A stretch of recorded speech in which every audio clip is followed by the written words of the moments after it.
বেলা 4:45-এর দিকে হঠাৎ করে আমার নিরাপত্তা রক্ষী খেয়াল করে যে আপনার 3 নম্বর হরিণের খাঁচার হরিণগুলো দৌড়াদৌড়ি করছে।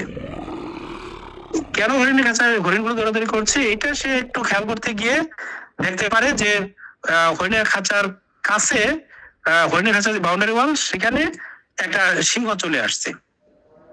এইটা দেখে সে তাৎক্ষণিকভাবে যখন আমাদেরকে জানায় বিষয়টি, আমরা তখন আমাদের নিরাপত্তা কর্মীর মাধ্যমে আমরা আমাদের ভিতরে যে আপনার দর্শনার্থী ছিল, বিশেষ করে মঠ অঞ্চলে, মানে ওটা আসলে একটা আলাদা অঞ্চল, কিন্তু যেখানে এই হরিণটা আপনার এই ঘটনাটা ঘটেছে সেটা কিন্তু একটু আলাদা অঞ্চল, আলাদা রাস্তায় যেতে হয়।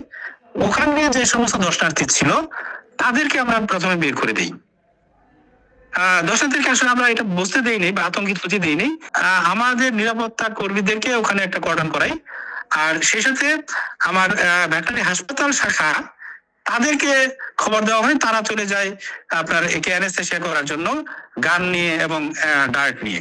প্রবলেমটা ছিল এটা যে ও এমন একটি জায়গায় অবস্থান নিয়েছিল এই সিংহটি, যে তাকে আপনার শুট করা যাচ্ছিল না, যার কারণে আমাদের অপেক্ষা করতে হয় একটু বেশি সময়, যাতে করে সে তাকে শুট করার মতো অবস্থায় চলে আসার জন্য।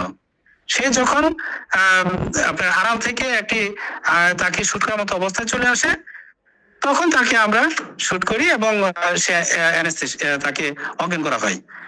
অজ্ঞান হয়ে যাওয়ার পরে তাকে নেটের মাধ্যমে ধরে নিয়ে আবার তার খাঁচায় দেওয়া হয়।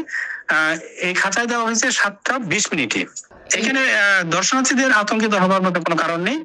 ওই অংশটার মধ্যে কিন্তু আলাদা আবার নেট আছে, মানে সিংহটা কোনোভাবে দর্শনার্থীর কাছে চলে আসা এরকম অবস্থায় ছিল না। কিন্তু সে কিভাবে বের হয়ে আসতে পারলো খাঁচা থেকে, সেটি বের করার জন্য আমরা একটি তদন্ত কমিটি গঠন করতেছি।